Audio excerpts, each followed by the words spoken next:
Basically, it's something intrinsic to the business which will allow it to earn excess returns. So returns on invested capital above its cost of capital for an extended period. And for a narrow moat rating, we require at least 10 years of excess returns. And for a wide moat rating, we require at least 20 years of excess returns. The nature of business is that if someone's making good money, other people see that, other businesses see that, and they want to come in and compete it away. A moat is something that prevents that from being effective, or means it takes a long time for that competition to erode returns away.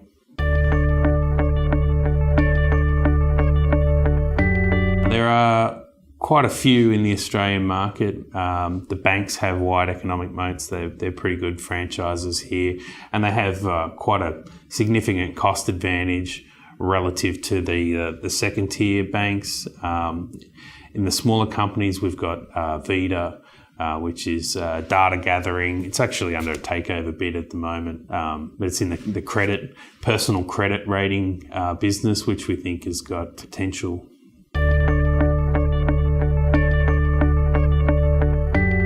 Yeah, so it's all about the duration. How long is it going to take for those excess returns to be eroded? And you might have, say, a pipeline, for example, that's only going to earn a few % returns above its cost of capital. But if it can do that for a long period of time, if we can see that it's going to do that for 20 years, that's a wide moat. Narrow moats are still better than average. Most companies do not have moats. Most businesses do not have moats. But a narrow moat means that we don't have the confidence to say there's a better than average chance in 20 years that the business will still be earning excess returns. Something like Dulux is one that we've got in the narrow moat bucket, and that's because they're extremely strong and their brand is strong. But Bunnings is becoming quite a strong force, and if you think 20 years in the future, what might be the bargaining power between Bunnings and Dulux? Is it going to evolve to a situation like Coca-Cola in the supermarkets? That's something that maybe could happen on a 20-year time frame, but I don't think that's going to happen on a 10-year time frame. So we've got Dulux in the narrow moat bucket.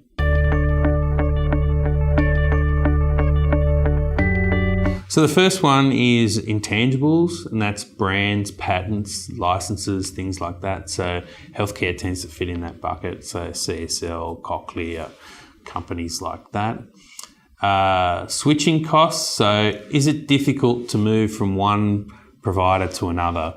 And things like MYOB, accounting software, they fit into that kind of bracket. In the US, they have even better examples like Oracle, which once you put that into your business, it's extremely painful, to get in, and then painful to get out. Microsoft is also a pretty good example. The switching cost doesn't necessarily have to be just pure money either. It can be time. If it's a pain in the backside to get rid of it, then people won't choose something else. So Excel, Word, people are used to using those. There would be a high cost in terms of efficiency of using something else, so people don't bother doing that. Network effect, the classics like eBay or Facebook, MasterCard, Visa, that's where the more people that join the network, the stronger the network becomes and the more value that individual users get. So the example I like is MasterCard. The more people who have a MasterCard credit card, the more businesses will accept payment. And the more businesses that accept payment via credit card, the more incentive for people to have a MasterCard. It just becomes more useful. In Australia, we've got, in New Zealand, we've got TradeMe, but also the internet type businesses like Seek and Car Sales fit into that bracket as well. Cost advantage, that tends to be where the only source of moat for resource companies, but it's also a source of moat for, say, Wesfarmers and Woolworths, a low-cost provider of groceries. So, but if there is going to be a moat in resources, it's going to be from cost advantage. Efficient scale is the last one, and in its simplest terms is does it make sense for this market to be served by just one or two or three players? So a good example are airports. So Perth Airport, there's one built. There's very little incentive for another one to be built. If someone came in and built a new airport, it would destroy returns for both assets. So airports tend to be efficient scale moats, pipelines, railways, things like that, where it makes sense to just have a few players. They tend to be efficient scale businesses.